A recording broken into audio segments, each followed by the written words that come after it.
ನಮಸ್ತೆ ಮಿತ್ರರೇ.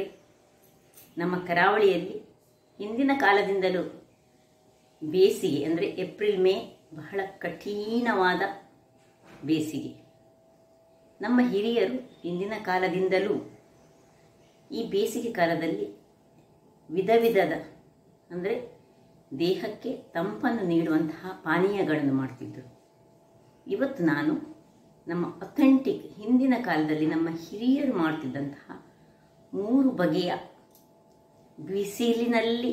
ಬಿಸಿಲಿನ ಬೇಗೆಯನ್ನು ತಣಿಸುವಂತಹ ಪಾನೀಯವನ್ನು ಮಾಡ್ತಿದ್ದೇನೆ. ಒಂದು ರಾಗಿಯಿಂದ ಮಾಡಿದಂತಹದ್ದು, ಒಂದು ಹೆಸರಿನಿಂದ ಮಾಡಿದಂತಹದ್ದು, ಇನ್ನೊಂದು ಈಗ ನೀವು ನನ್ನ ವಿಡಿಯೋವನ್ನು ನೋಡಿ ಯಾವುದರಿಂದ ಮಾಡಿದ್ದೇನೆ ಅಂತ ತಿಳಿದುಕೊಳ್ಳಿ. ಬಹಳ ರುಚಿಕರವಾಗಿ ಸಹ ಇರ್ತದೆ, ಆರೋಗ್ಯಕ್ಕೆ ಬಹಳ ಉತ್ತಮ.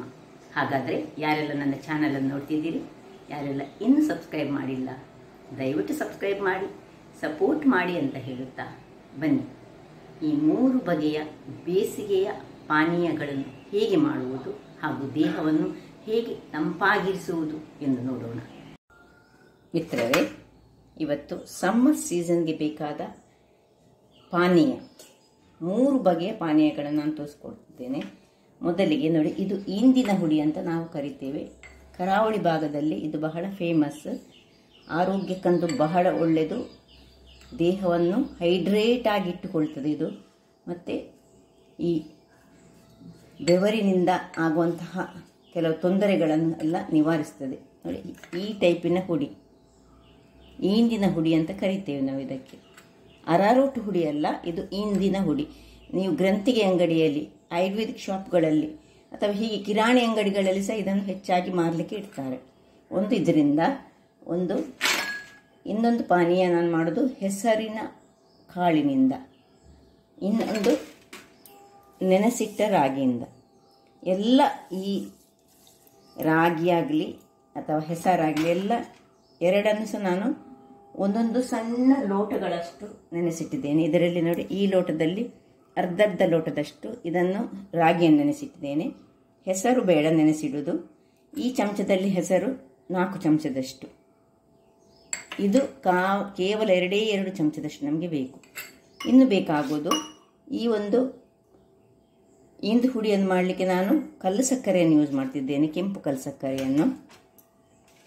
ಮತ್ತು ಈ ಹೆಸರು ಕಾಳನ್ನು ಬೆಲ್ಲದೊಟ್ಟಿಗೆ ಸೇರಿಸಿ ಯೂಸ್ ಮಾಡ್ತಿದ್ದೇನೆ. ಹಾಗೂ ರಾಗಿಯನ್ನು ಸಹ ಸ್ವಲ್ಪ ಬೆಲ್ಲದೊಟ್ಟಿಗೆ, ನಿಮಗೆ ಆಪ್ಷನಲ್, ಬೇಕಿದ್ರೆ ಸೇರಿಸ್ಕೊಳ್ಬೋದು ಬೆಲ್ಲ ಅಥವಾ ಇದು, ಇಲ್ಲದಿದ್ದರೆ ಖಾಲಿ ಸಹ ಮಾಡಿಕೊಳ್ಬೋದು. ಸ್ವಲ್ಪ ತೆಂಗಿನ ತುರಿಯನ್ನು ಇಟ್ಕೊಂಡಿದ್ದೇನೆ. ಈಗ ಮೊದಲಿಗೆ ನಾವು ಒಂದು ಪಾತ್ರೆಯನ್ನು ಮೊದಲಿಗೆ ರೆಡಿ ಮಾಡಿಕೊಳ್ಳೋಣ. ಪಾತ್ರೆಯಲ್ಲಿ ನಾನು ಈ ಲೋಟದಲ್ಲಿ 2 ಲೋಟಗಳಷ್ಟು ನೀರನ್ನು ಹಾಕ್ಕೊಳ್ತಿದ್ದೇನೆ. ಈ ಇಂದಿನ ಹುಡಿಯ ಪಾನೀಯವನ್ನು ಸಹ ಮಾಡೋದು ತುಂಬ ನೀರಾಗಿ ನಾವು ಮಾಡಿಕೊಳ್ಬೇಕಾಗ್ತದೆ. ಈಗ ಅದಕ್ಕೆ ಮೊದಲಿಗೆ ಒಲೆ ಉರಿಸೋದು ಬೇಡ, 1 ಕಲ್ಲಿನಷ್ಟು ಉಪ್ಪು, ಕಲ್ಲುಪ್ಪನ್ನು ಹಾಕ್ಕೊಳ್ಬೇಕು ನಾವು. ಇನ್ನು ಈ ಚಮಚದಲ್ಲಿ 2 ಚಮಚದಷ್ಟು ಈ ಇಂದಿನ ಹುಡಿ ಹೀಗೆ ಹಾಕ್ಕೊಂಡು ಕಲಡಿಸ್ಕೊಳ್ಳಿ, ಸುರಿಗೆ ಕಲಡಿಸ್ಕೊಳ್ಬೇಕು. ಆಮೇಲೆ ನಾವು ಗ್ಯಾಸನ್ನು ಉರಿಸಿಕೊಳ್ಬೇಕು. ಉರಿಸಿಕೊಂಡು ನಾವು ಕಂಟಿನ್ಯೂಸ್ ಆಗಿ ಇದನ್ನು ಹೀಗೆ ತಿರುಗಿಸ್ಕೊಳ್ಬೇಕು. ಇದಕ್ಕೆ ಇದು ನೀರಾಗಿ ನಾವು ಮಾಡೋದು. ಇದಕ್ಕೆ ಹಾಲನ್ನು ಹಾಕಿ ಸಹ ಕುಡಿಬೋದು, ಹಾಲಲ್ಲದೆ ಸಹ ಕುಡಿಬೋದು. ಹಾಲು ಹಾಕೋದಾದರೆ ನಾವು ಈ ಉಪ್ಪನ್ನು ಹಾಕೊಳ್ಳೋದು ಬೇಡ, ಹಾಕಿದರೆ ಸಹ ಏನು ತೊಂದರೆ ಇಲ್ಲ. ಬಟ್ ಹಾಲು ಹಾಕುವಾಗ ಉಪ್ಪು ಅದಕ್ಕೆ ಸೂಟ್ ಆಗೋದಿಲ್ಲ, ಅದರಿಂದಾಗಿ ಹಾಲು ಹಾಕೋದಾದರೆ ಉಪ್ಪು ಹಾಕೊಳ್ಳೋದು ಬೇಡ. ಹೀಗೆ ಕಂಟಿನ್ಯೂಸ್ ತಿರುಗಿಸಿ ತೋರಿಸ್ತೇನೆ ನಿಮಗೆ ನಾನು. ಇಲ್ಲಿ ನೋಡಿ, ಇದು ಸ್ವಲ್ಪ ದಪ್ಪಕ್ಕಾಗ್ತಾ ಬರುವಾಗ ನೋಡಿ ಈ ರೀತಿಯಾಗಿ ಬರ್ತದೆ. ಇನ್ನು ಸಹ ಒಳ್ಳೆ ಚೆನ್ನಾಗಿ ಇದನ್ನು ಕಲಡಿಸ್ಕೊಳ್ಬೇಕು. ನಾನು ಹೇಳಿದೆಲ್ಲ, ಉಪ್ಪು ಹಾಕದಿದ್ದರೆ ನೀವು ಇದಕ್ಕೆ ಸ್ವಲ್ಪ ಹಾಲನ್ನು ಹಾಕ್ಕೊಂಡು ಮಾಡ್ಬೋದು. ಹಾಲು ಹಾಕಿದರೆ ಬೆಳ್ಳಗಾಗಿ ಬಹಳ ಚೆನ್ನಾಗಿ ಬರ್ತದೆ. ಹೀಗೆ ಕುಡಿದ್ರೆ ಸಹ ಬಹಳ ಒಳ್ಳೆಯದು. ಯಾರಿಗೆಲ್ಲ ಈ ಲೂಸ್ ಮೋಷನ್ ಆಗುವ ಹೆಚ್ಚಾಗಿ ಇದನ್ನು ತಗೊಂಡ್ರೆ ಈ ಕರಳನ್ನು ಅದು ಕರೆಕ್ಟಾಗಿ ಅದರದ್ದು ಸ್ಮೂತ್ ಫಂಕ್ಷನ್ ಮಾಡುವ ಹಾಗೆ ಮಾಡ್ತದಂತೆ. ಆರೋಗ್ಯವಾಗಿ ಇಟ್ಟುಕೊಳ್ತದೆ ನಮ್ಮ ಇಂಟೆಸ್ಟೈನನ್ನು. ನೋಡಿ ಹೇಗೆ ಬಂತು ನೋಡಿ. ಇನ್ನೂ ಸಹ ನಿಮಗಿದು ಗಟ್ಟಿ ಆಗಬೇಕು, ಆದರೆ ಗಟ್ಟಿ ಸಹ ಮಾಡಿ ಇದನ್ನು ಮಣ್ಣಿ ಹಾಗೆ ಮಾಡಿ ಸಹ ಕುಡಿಬೋದು. ಅಥವಾ ನಿಮಗೆ ಇದನ್ನು ಹೀಗೆ ಕುಡಿಬೇಕಂತ ಇದ್ದರೆ ಗ್ಲಾಸಲ್ಲಿ ಹಾಕ್ಕೊಂಡು ಇಷ್ಟಾಗುವಾಗ ನೋಡಿ, ಇಷ್ಟು ದಪ್ಪ ಆಗುವಾಗ ನಾವು ಆಫ್ ಮಾಡಿಕೊಂಡ್ರೆ ಆಯಿತು. ದೇಹಕ್ಕಂತೂ ಬಹಳ ಒಳ್ಳೆಯದು. ಈ ಸಮ್ಮರ್ ಸೀಸನ್ಗೆ ಹೇಳಿ ಮಾಡಿಸಿದಂತಹ ಒಂದು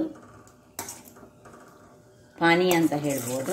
ನೋಡಿ ಮಾತ್ರ ಹೀಗೆ ಸ್ವಲ್ಪ ಒಂದು 10 ನಿಮಿಷಗಳ ಕಾಲ ನಾವು ಇದನ್ನು ಹೀಗೆ ತಿರುಗಿಸ್ತಾ ಇರಬೇಕು. ಟೇಸ್ಟ್ ಬೇಕಂತಿದ್ರೆ ಹಾಲು ಹಾಕ್ಕೊಳ್ಬೇಕು. ನಾವು ಹಾಲು ಹಾಕಿದರೆ ಬಹಳ ರುಚಿಕರವಾಗಿ ಬರ್ತದೆ. ನೋಡಿ, ನಾನು ಹಾಲು ಹಾಕಿಸಬೇಕಿದ್ರೆ ನಿಮಗೆ ತೋರಿಸ್ಕೊಡ್ತೇನೆ. ಇದಕ್ಕೆ ಇಷ್ಟ ಆಗುವಾಗ ನೋಡಿ, ಇಷ್ಟು ಬಿಟ್ಟಾಗ ನೋಡಿ, ಇಷ್ಟು ತುಂಬ ಹಾಲು ಸಹ ಅದಕ್ಕೆ ಬೇಡ. ಒಂದು 2-3 ಸ್ಪೂನುಗಳಷ್ಟು ಹಾಕಿದರೆ ಸಾಕು. ನೋಡಿ ಕಲರ್ ಹೇಗೆ ಬಂತು ನೋಡಿ, ಬಿಡಿ ಬಿಡಿಯಾಗಿ ಬರ್ತದೆ. ಮಕ್ಕಳಿಗೆ ಸಹ ಕೊಟ್ಟರೆ ಒಳ್ಳೆಯದು. ಮಕ್ಕಳಿಗೆ ಒಂದು ಅರ್ಧ ಲೋಟಗಳಷ್ಟು ಕೊಟ್ಟರೆ ದೇಹವನ್ನು ಹೈಡ್ರೇಟ್ ಆಗಿ ಇಟ್ಟುಕೊಳ್ಳಿಕ್ಕೆ ಸಹ ಒಳ್ಳೆಯದಿದು. ಹಾಲು ಹಾಕಿ ಹೀಗೆ ಕಲಡಿಸಿದಾಗ ನೋಡಿ ಏನು ಚೆನ್ನಾಗಿ ಕಲರ್ ಬಂತು. ಈ ಹೊತ್ತಿನಲ್ಲಿ ನಿಮಗೆ ಬೇಕಿದ್ದರೆ ಮಾತ್ರ ಮಕ್ಕಳಿಗೆ ಕೊಡಿದ್ರೆ ನಮಗೆ ಕಲ್ಸಕ್ಕರೆ ಬೇಕಾಗ್ತದೆ. ಸ್ವಲ್ಪ ಸ್ವೀಟ್ ಇಲ್ಲದ್ರೆ ಮಕ್ಕಳು ತಿನ್ನುವುದಿಲ್ಲ. ಹಾಗಾಗಿ ಕೆಂಪು ಕಲ್ಸಕ್ಕರೆಯನ್ನು ನಾನು ಹಾಕ್ಕೊಳ್ತಿದ್ದೇನೆ.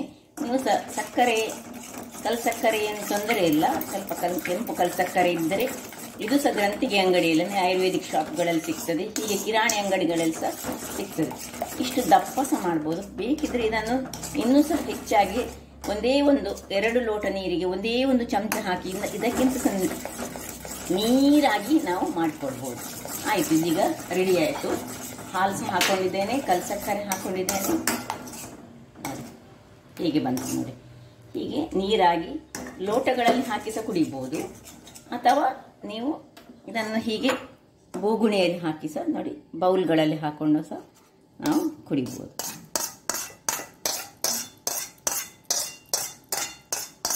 ಒಂದು ಡಿಫ್ರೆಂಟ್ ಟೇಸ್ಟ್ ಇರ್ತದೆ ಇದಕ್ಕೆ. ನೋಡಿ ಹೇಗೆ ಬಂತು ನೋಡಿ. ಆರೋಗ್ಯಕ್ಕಂತೂ ಬಹಳ ಉತ್ತಮ. ಆದ್ದರಿಂದಾಗಿ ಈ ಸಮ್ಮರ್ ಸೀಸನ್ನಲ್ಲಿ ನಾವು ಇಂತಹ ಒಂದು ಆರೋಗ್ಯಭರಿತವಾದ ಪಾನೀಯಗಳನ್ನು ಮಾಡಿ ಕುಡಿದ್ರೆ ಬಹಳ ಒಳ್ಳೆಯದು. ಈ ಬಾರ್ಲಿಯ ಗಂಜಿಯಾಗೆ ಆಗ್ತದೆ. ಇದು ಬಾರ್ಲಿಯಕ್ಕಿಂತ ಸಹ ಬಹಳ ಟೇಸ್ಟ್ ಆಗಿ ಬರ್ತದೆ. ಸಕ್ಕರೆ ಮತ್ತು ಹಾಲು ಹಾಕಿದರೆ ಅದರ ರುಚಿಯೇ ಬೇರೆ. ಹಾಗಾದರೆ ಒಂದು ಸಮ್ಮರ್ ಡ್ರಿಂಕ್ ಆಯಿತು. ಈಗ ಇನ್ನೊಂದು ಸಮ್ಮರ್ ಡ್ರಿಂಕ್ ಅನ್ನು ಮಾಡೋಣ. ಈಗ ಹೆಸರು ಕಾಳಿನ ಸಮ್ಮರ್ ಡ್ರಿಂಕ್ ಮಾಡುವ. ಇದರಲ್ಲಿ 2 ಸ್ಪೂನಿನಷ್ಟು ಹೆಸರು ಕಾಳನ್ನು ತೆಗೆದುಕೊಂಡಿದ್ದೇನೆ. ಗ್ಯಾಸನ್ನು ಒರೆಸ್ಕೊಳ್ಳೋಣ. ಕೇವಲ 2 ಸ್ಪೂನಲ್ಲಿ ನಾವು 1 ಗ್ಲಾಸ್ನಷ್ಟು ಸಮ್ಮರ್ ಡ್ರಿಂಕನ್ನು ತಯಾರಿಸ್ಕೊಳ್ಬೋದು. ಬಹಳ ಹೆಲ್ದಿಯಾದ ಒಂದು ಡ್ರಿಂಕ್. ಮೊದಲಿಗೆ ಇದನ್ನು ಸಣ್ಣ ಉರಿಯಲ್ಲಿ ಕೆಂಪಗೆ ಹುರಿದುಕೊಳ್ಳೋಣ.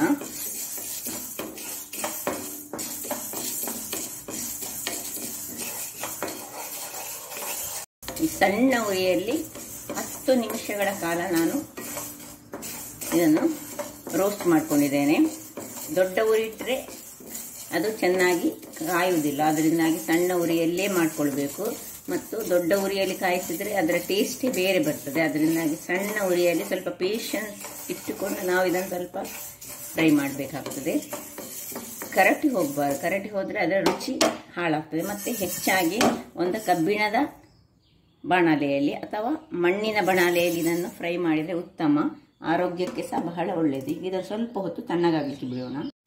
ವೀಕ್ಷಕರೇ, ಈಗ ಒಂದು ಮಿಕ್ಸಿ ಜಾರನ್ನು ತೆಗೆದುಕೊಳ್ಳೋಣ. ಈ ತಣ್ಣಗಾದ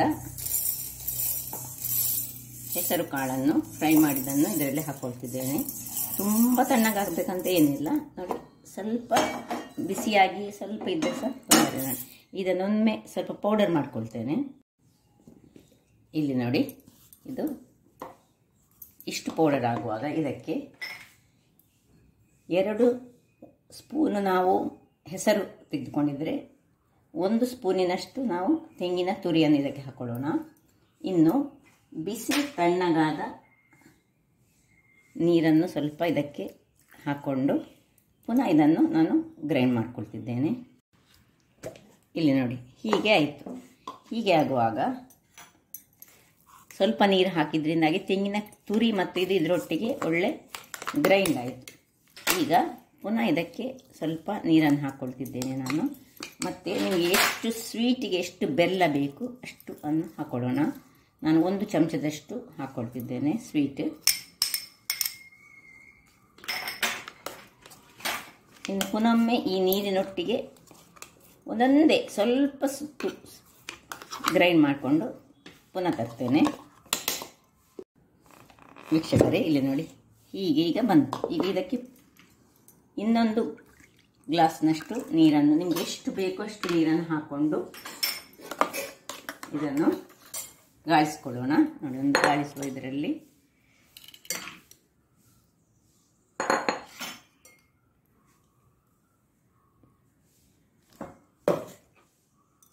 ಚೆನ್ನಾಗಿ ಗಾಳಿಸ್ಕೊಳ್ಬೇಕು. ಇದರ ಚರಟೆ ನಮಗೆ ಬೇಡ. ನೋಡಿ, ಇದನ್ನು ನೀವು ಬೇಕಿದ್ದರೆ ಯಾವುದಾದ್ರೂ ದಾಲ್ ಮಾಡುವಾಗ ಇದನ್ನು ಯೂಸ್ ಮಾಡ್ಕೊಳ್ಬೋದು. ಬೇಕಿದ್ದರೆ ದಾಲ್ನೊಟ್ಟಿಗೆ ಸೇರಿಸ್ಬೋದು, ಅಥವಾ ಯಾವುದಾದ್ರೂ ವೆಜಿಟೇಬಲ್ಸ್ಗಳೊಟ್ಟಿಗೆ ಇದನ್ನು ಸೇರಿಸ್ಕೊಳ್ಬೋದು. ಈ ಚರಟೆಯನ್ನು ಎಲ್ಲ ಗಾಳಿಸ್ಕೊಳ್ತೇನೆ ನಾನು. ವೀಕ್ಷಕರೇ, ಇಲ್ಲಿ ಒಂದು ಗಮನಿಸಬೇಕು ನೀವು, ಇದಕ್ಕೆ ನಾವು ಇನ್ನು ಇದನ್ನು ಬೇರೆ ಕುದಿಸ್ಲಿಕ್ಕಿಲ್ಲ. ಅದರಿಂದಾಗಿ ಬಿಸಿ ತಣ್ಣಗಾದ ಕುದಿಸಿದ ನೀರನ್ನೇ ಇಲ್ಲಿ ನೀವು ಯೂಸ್ ಮಾಡ್ಕೊಳ್ಬೇಕು. ಅದನ್ನೊಂದು ನೆನಪಿನಲ್ಲಿ ಇಟ್ಕೊಳ್ಬೇಕು. ಯಾಕೆ ಹೇಳಿದರೆ ತಣ್ಣೀರನ್ನು ಯೂಸ್ ಮಾಡಬೇಡಿ. ಮತ್ತು ಕೆಲವರಿಗೆ ಈಗ ಐಸ್ ಹಾಕಿ ಎಲ್ಲ ಕುಡಿತಾರೆ. ಐಸ್ ಸಹ ಹಾಕಿ ಕುಡಿಬೋದು. ನಿಮಗೆ ತುಂಬ ತಂಡವೇ ಬೇಕಂತ ಇದ್ದರೆ ಐಸ್ ಹಾಕಿ ಸಹ ಕುಡಿಬೋದು. ನಾನು ಮಾತ್ರ ಐಸನ್ನು ಪ್ರಿಫರ್ ಮಾಡೋದಿಲ್ಲ ಯಾವತ್ತು. ಐಸು ದೇಹಕ್ಕೆ ಆ್ಯಕ್ಚುಲಿ ಒಳ್ಳೆಯದೇ ಅಲ್ಲ. ನೋಡಿ, ಇಷ್ಟ ಆದ ಮೇಲೆ ಏನಿಲ್ಲ, ಇದನ್ನು ನಾವು ಗ್ಲಾಸ್ಗಳಲ್ಲಿ ಹಾಕಿಕೊಂಡು ಚೆನ್ನಾಗಿ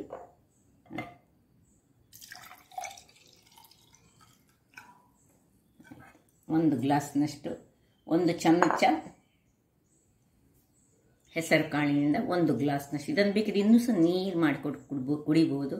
ಅಥವಾ ಇದಕ್ಕೆ ಸ್ವಲ್ಪ ಈ ಕಾಮಕಸ್ತೂರಿ ಸಬ್ಜಾ ಬೀಜವನ್ನು ನಾವು ಹಾಕ್ಕೊಂಡು ಸಹ ಕುಡಿಬೋದು. ಹೇಗೆ ಸಹ ಮಾಡಿ ಕುಡಿಬೋದು. ಆದರೆ ಐಸ್ ಹಾಕಿ ಸಹ ನಿಮಗೆ ಇಷ್ಟ ಇದ್ದರೆ ಐಸ್ ಹಾಕಿ ಸಹ ಕುಡಿಬೋದು. ಬಹಳ ಆರೋಗ್ಯಕ್ಕಂತೂ ಉತ್ತಮ. 2ನೆಯ ಸಮ್ಮರ್ ಪಾನೀಯ ರೆಡಿ ಆಯಿತು. ಇನ್ನು ಮೂರನೆಯ ಪಾನೀಯ ರಾಗಿಯಿಂದ ಮಾಡಿದಂತಹದ್ದು. ಈ ರಾಗಿಯನ್ನು ಹಾಗೆ 2 ಚಮಚಗಳಷ್ಟು ರಾಗಿಯನ್ನು ನಾನು ಒಂದು 6-7 ಗಂಟೆಗಳ ಕಾಲ ನೆನೆಸಿಟ್ಟುಕೊಂಡಿದ್ದೇನೆ. ಹೆಸರು ಕಾಳಿನ ಹಾಗೆ ಇದನ್ನು ಈ ನೆನೆಸಿಟ್ಟದೆ ಮಾಡಲಿಕ್ಕೆ ಆಗೋದಿಲ್ಲ. ನೆನೆಸಿಯೇ ಈ ಮಿಲೆಟ್ಸ್ಗಳನ್ನು ಯಾವತ್ತೂ ನಾವು ನೆನೆಸಿಯೇ ಮಾಡಬೇಕು.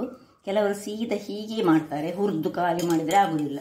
ಇದನ್ನು ಬೇಕಿದ್ರೆ ನಿಮಗೆ ಹುರಿಬೇಕಂತ ಇದ್ದರೆ ಇದನ್ನು ನೀವು ಕಬ್ಬಿಣದ ಕಾವಲಿಯಲ್ಲಿಯ ಅಥವಾ ಮಣ್ಣಿನ ಬಾಣಲೆಯಲ್ಲಿಯ ಇದನ್ನು ನೆನೆಸಿಟ್ಟು ಹುರಿದು ಮಾಡಿ. ಹುರಿದ್ರೆ ಸಹ ಪರಿಮಳ ಬರ್ತದೆ. ಆದರೆ 6 ಗಂಟೆಗಳ ಕಾಲ, ಕನಿಷ್ಠ ಪಕ್ಷ 8 ಗಂಟೆ ಅಂತ ಹೇಳ್ತಾರೆ ಇಲ್ಲಿ ಮಿಲೆಟ್ಸ್ಗಳನ್ನು. ನಾನೀಗ ಹುರಿಯುವುದಿಲ್ಲ, ಸೀದಾ ಏನು ಮಾಡ್ತೇನೆ ಹೇಳಿದರೆ ಹುರಿದ್ರೆ ಭಾರಿ ಪರಿಮಳ ಬರ್ತದೆ. ಹೇಗೆ ನಾವು ಈ ಹೆಸರು ಕಾಳನ್ನು ಹುರಿದೆವು, ಹೆಸರು ಕಾಳನ್ನು ನೆನೆ ಹಾಕದೆ ಮಾಡಿದ್ದೇವೆ. ಈಗ ಇದನ್ನು ನಾನು ಇಲ್ಲಿ ನೋಡಿ ಒಂದು ಮಿಕ್ಸಿ ಜಾರಿಗೆ ಹಾಕ್ಕೊಳ್ತಿದ್ದೇನೆ. 2 ಚಮಚಗಳಷ್ಟು. 1 ಲೋಟಕ್ಕೆ ಕೇವಲ 2 ಚಮಚ ಸಾಕು. 2 ಚಮಚದಲ್ಲಿ 2 ಲೋಟ ಸಾಕ್ತದೆ. ಸ್ವಲ್ಪ ನೀರು ಮಾಡಿ ಕುಡಿದ್ರೆ ನೋಡಿ. ಇದನ್ನೀಗ ನಾನು ಸ್ವಲ್ಪ ಬಿಸಿ ತಣ್ಣಗಾದ ನೀರನ್ನು ಇಲ್ಲಿ ಸಹ ಅಬ್ಸರ್ವ್ ಮಾಡಿ, ಬಿಸಿ ತಣ್ಣಗಾದ ನೀರನ್ನು ಹಾಕಿ ಗ್ರೈಂಡ್ ಮಾಡ್ತೇನೆ. ಇಲ್ಲಿ ನೋಡಿ, ಇಷ್ಟು ಗ್ರೈಂಡ್ ಆಗುವಾಗ ನೋಡಿ, ಇಷ್ಟು ಗ್ರೈಂಡ್ ಆಯಿತು. ಈಗ 1 ಏಲಕ್ಕಿಯನ್ನು ನಾನು ಸ್ವಲ್ಪ ಹೀಗೆ ಕಲ್ಲಿನಲ್ಲಿ ಗುದ್ದಿ ನಾನು ಇದನ್ನು ಹಾಕ್ಕೊಳ್ತಿದ್ದೇನೆ. ಮತ್ತು 1 ಚಮಚಕ್ಕೆ 1 ಚಮಚದಷ್ಟು ಬೆಲ್ಲ, ಬೇಕಿದ್ದಷ್ಟು ಅರ್ಧ ಚಮಚ ನೀವು ತೆಗೆದುಕೊಳ್ಳಿ. ನಿಮ್ಮ ಸ್ವೀಟಿಗೆ ಅನುಗುಣವಾಗಿ. ಇನ್ನು ಸ್ವಲ್ಪ ಬಿಸಿ ತಣ್ಣಗಾದ ಸ್ವಲ್ಪ ನೀರನ್ನು ಸ್ವಲ್ಪ ಹಾಕ್ಕೊಳ್ತೇನೆ. ಪುನಃ ಗ್ರೈಂಡ್ ಮಾಡ್ಕೊಳ್ತೇನೆ. ಅದರ ಮೊದಲು ಈ ತೆಂಗಿನ ತುರಿಯನ್ನು ಸಹ ಹಾಕ್ಕೊಳ್ಳಿಕ್ಕುಂಟು, ಮರ್ತು ಹೋಯ್ತು ನನಗೆ. ನೋಡಿ, ತೆಂಗಿನ ತುರಿಯನ್ನು ಸಹ 1 ಚಮಚದಷ್ಟು ತೆಂಗಿನ ತುರಿ ಎಲ್ಲವನ್ನು ಹಾಕ್ಕೊಂಡು ಪುನಃ ಒಳ್ಳೆ ಫೈನಾಗಿ ಗ್ರೈಂಡ್ ಮಾಡ್ತೇನೆ. ಇಲ್ಲಿ ನೋಡಿ, ಎಷ್ಟು ಚೆನ್ನಾಗಿ ಗ್ರೈಂಡ್ ಆಗಿ ಬಂತು. ಈಗ ಇದಕ್ಕೆ ಸ್ವಲ್ಪ ಇನ್ನು ಬಿಸಿ ತಣ್ಣಗಾದ ಒಂದು ಅರ್ಧ ಲೋಟದಷ್ಟು ನೀರನ್ನು ಸೇರಿಸ್ಕೊಳ್ಳೋಣ. ಸೇರಿಸ್ಕೊಂಡು ಹೀಗೆ ಚೆನ್ನಾಗಿ ಕಲಡಿಸಿ ನೋಡಿ ಹೇಗೆ ಬಂತು ನೋಡಿ, ರಾಗಿಯ ಹಾಲು. ಕೆಲವರು ಏನು ಮಾಡ್ತಾರೆ ಹೇಳಿದರೆ ಇದೇ ರಾಗಿಯ ಹಾಲನ್ನು ಉಪಯೋಗಿಸಿ ಟೀ ಎಲ್ಲ ಮಾಡ್ತಾರೆ. ಆಗ ಈ ತೆಂಗಿನ ಇದೆಲ್ಲ ಏನು ಹಾಕಲಿಕ್ಕಿಲ್ಲ, ಖಾಲಿ ರಾಗಿಯನ್ನು ನೆನೆ ಹಾಕಿಟ್ಟುಕೊಂಡು ರಾಗಿಯನ್ನು ಗ್ರೈಂಡ್ ಮಾಡಿ ಇದರ ಹಾಲು ತೆಗೆದು, ದಪ್ಪದಲ್ಲಿ ಹಾಲು ತೆಗೆದು ಟೀ, ಕಾಫಿ ಅಥವಾ ಈ ಮಿಲ್ಕಿನ ಬದಲು ಈ ನಮ್ಮ ದನದ ಹಾಲು ಅಥವಾ ಪ್ಯಾಕೆಟ್ ಹಾಲನ್ನು ಯೂಸ್ ಮಾಡುವ ಬದಲು ಈ ಹಾಲನ್ನೇ ಯೂಸ್ ಮಾಡ್ತಾರೆ. ಆರೋಗ್ಯಕ್ಕೆ ಅದು ಬಹಳ ಒಳ್ಳೆಯದು. ನಮಗೆ ಅದರದ್ದು ಅಭ್ಯಾಸ ಆದರೆ ಖಂಡಿತ ಅದನ್ನು ನಾವು ಮಾಡಿಕೊಳ್ಬೋದು. ಈಗ ಇಲ್ಲಿ ನೋಡಿ, ಇದನ್ನು ನಾನು ಗಾಳಿಸ್ಕೊಳ್ತಿದ್ದೇನೆ. ನೀವು ಸಣ್ಣ ತೆಳುವು ಮಸ್ಲಿನ್ ಬಟ್ಟೆ ಇದ್ದರೆ ಅಥವಾ ಕಾಟನ್ ಬಟ್ಟೆ ಇದ್ದರೆ, ಹಿಂದಿನ ಕಾಲದಲ್ಲಿ ನಾವು ಚಾವನ್ನು ಹೇಗೆ ಗಾಳಿಸ್ಕೊಳ್ತಿದ್ದೇವೆ ಅದೇ ರೀತಿ ಹೀಗೆ ಅದರಲ್ಲಿ ಗಾಳಿಸಿದ ಸೊಳ್ಳೆದಾಗ್ತದೆ. ತೆಳುವು ಬಟ್ಟೆ ಇದ್ದರೆ ಅದು ಬಹಳ ಉತ್ತಮ. ಆದರೆ ಬಟ್ಟೆಯನ್ನು ನಾವು ಸ್ವಲ್ಪ ಜಾಗ್ರತೆ ಮಾಡಿ ಯೂಸ್ ಮಾಡಿಕೊಳ್ಬೇಕು. ಯಾಕೆ ಹೈಜೀನ್ ಮೇಂಟೈನ್ ಮಾಡೋದು ಬಹಳ ಇಂಪಾರ್ಟೆಂಟ್. ನೋಡಿ, ಇದೀಗ ದಪ್ಪ ಆಯಿತು. ಈಗ ಪುನಃ ನಾವು ಇದಕ್ಕೆ ಸ್ವಲ್ಪ ನೀರನ್ನು ಸೇರಿಸ್ಕೊಳ್ಳಿಕ್ಕುಂಟು. ಈ ಚರಟಕ್ಕೆ ಪುನಃ ಸ್ವಲ್ಪ ನೀರನ್ನು ಸೇರಿಸ್ಕೊಂಡು ನಾನು ಪುನಃ ಗಾಳಿಸ್ಕೊಂಡು ನಿಮಗೆ ತೋರಿಸ್ಕೊಳ್ತೇನೆ. ನೋಡಿ, ಮಿಕ್ಸಿಗೆ ಹೀಗೆ ಹಾಕ್ಕೊಂಡೆ. ಪುನಃ ಗ್ರೈಂಡ್ ಮಾಡೋದೇನು ಬೇಡ. ಅದಕ್ಕೆ ಸ್ವಲ್ಪ ನೀರನ್ನು ಹಾಕ್ಕೊಂಡು ಪುನಃ ಇದೇ ನೋಡಿ ಎಷ್ಟು ಹಾಲು ಬರ್ತದೆ. ಈ ರಾಗಿಯಲ್ಲಿ ಬಹಳ ಹಾಲು ಬರ್ತದೆ. ಹಾಗಾಗಿ ಒಂದೇ ಸ್ಪೂನ್ನಷ್ಟು, ನೀವು 1 ಲೋಟ ಆದರೆ ಒಂದೇ ಸ್ಪೂನು ತೆಗೆದುಕೊಳ್ಬೇಕು. ನೋಡಿ, ತುಂಬ ಹಾಲು, ರಾಗಿ ಹಾಲು ದೇಹಕ್ಕಂತೂ ಬಹಳ ಉತ್ತಮ. ಇಲ್ಲಿ ಬೇಕಿದ್ರೆ ನೀವು 1 ಸ್ಪೂನಿನಷ್ಟು, ಒಂದು ಕಲ್ಲಿನಷ್ಟು ಸಣ್ಣ ಇಷ್ಟೇ ಪಿಂಚ್ ಆಫ್ ಸಾಲ್ಟನ್ನು ನೀವು ಹಾಕ್ಕೊಳ್ಬೋದು. ಬೇಕಿದ್ದರೆ ಸ್ವಲ್ಪ ಬೆಲ್ಲದಲ್ಲಿಯೇ ಸಾಲ್ಟ್ ಇರ್ತದೆ, ಅದರಿಂದ ಅಗತ್ಯ ಇಲ್ಲ. ಕೆಲವರಿಗೆ ಸ್ವಲ್ಪ ಸಾಲ್ಟಿನ ಅಗತ್ಯ ಇದ್ದರೆ ಇದನ್ನು ಹಾಕ್ಕೊಳ್ಬೋದು. ಇಲ್ಲಿ ನೋಡಿ, ರಾಗಿ ನೀರು ರೆಡಿಯಾಗಿದೆ. ಇಷ್ಟು ದಪ್ಪ ಬೇಡ ಇದ್ದರೆ ಪುನಃ ಸ್ವಲ್ಪ ನೀವು ನೀರನ್ನು ಇದಕ್ಕೆ ಹಾಕ್ಕೊಳ್ಬೋದು. ಈಗ ಇದನ್ನು ಸರ್ವ್ ಮಾಡ್ತಿದ್ದೇನೆ. ನೋಡಿ ಹೇಗೆ ಬಂದಿದೆ ನೋಡಿ. ಇವತ್ತು ನಾವು ಹೇಗೆ 3 ಬಗೆಯ ಡ್ರಿಂಕನ್ನು, ಅದು ಸಹ ಸಮ್ಮರಲ್ಲಿ ಯೂಸ್ ಮಾಡುವಂತಹದ್ದು, ಒಂದೊಂದೇ ಗ್ಲಾಸಲ್ಲಿ ಹೇಗೆ ಮಾಡೋದು ಅಂತ ನಾನು ತೋರಿಸಿಕೊಟ್ಟಿದ್ದೇನೆ. ನೀವು ಬೇಕಿದ್ರೆ ಇದರ ಪ್ರಮಾಣವನ್ನು ಹೆಚ್ಚು ಮಾಡಿಕೊಂಡು ಸಹ ಮಾಡಿಕೊಳ್ಬೋದು. ಈ ರಾಗಿಯನ್ನು, ಖಾಲಿ ರಾಗಿಯನ್ನು ಗ್ರೈಂಡ್ ಮಾಡಿ ನಾವು ರಾಗಿಯ ಹಾಲು, ಮಕ್ಕಳಿಗೆ ರಾಗಿಯ ಹಾಲು ಬೆಳಗಿನ ಹೊತ್ತಲ್ಲಿ ಕೊಟ್ಟರೆ ಬಹಳ ಉತ್ತಮ. ನೋಡಿ, 3ನೇ ಬಗೆಯ ಇದು ರೆಡಿ ಆಯಿತು. ಸೊ ಇಲ್ಲಿ ನೋಡಿದಿರಲ್ಲ, ಇದು ಹೆಸರು ಕಾಳಿನ ಡ್ರಿಂಕ್, ಪಾನೀಯ ಅಂತ ಹೇಳ್ಬೋದು. ಇದು ರಾಗಿಯ ಪಾನೀಯ, ಇದು ಹುಡಿಯ ಪಾನೀಯ. ಹಾಗಿರುವಾಗ ನೋಡಿದ್ರಲ್ಲ ವೀಕ್ಷಕರೇ, ಯಾವುದೇ ಒಂದೊಂದು ದಿನಕ್ಕೆ ಒಂದೊಂದಾಗಿ ಮಾಡಿಕೊಂಡು ನೀವು ಇದನ್ನು ಕುಡಿದ್ರೆ, ಈ ಸಮ್ಮರ್ ಆಲ್ರೆಡಿ ಈಗ ಮಾರ್ಚಿನಲ್ಲೇ ಭಯಂಕರವಾದ ಈ ಶೆಕೆ ಶುರುವಾಗಿದೆ. ದೇಹವನ್ನು ತುಂಬ ತಂಪಾಗಿರಿಸಿಕೊಳ್ಳುವುದು ಬಹಳ ಉತ್ತಮ. ಹಾಗಾದರೆ ನನ್ನ ಈ ಕುಕಿಂಗ್ ಚಾನಲ್ ನಿಮಗೆ ಇಷ್ಟ ಆದರೆ ಬೋಳೂರು ಸುವರ್ಣ ಚಾನಲನ್ನು ಲೈಕ್ ಮಾಡಿ, ಶೇರ್ ಮಾಡಿ ಹಾಗೂ ಸಬ್ಸ್ಕ್ರೈಬ್ ಮಾಡಿ, ಹಾಗೂ ನನ್ನ ಇನ್ಸ್ಟಾಗ್ರಾಮ್ ಪೇಜನ್ನು ಫಾಲೋ ಮಾಡಿ. ಧನ್ಯವಾದಗಳು.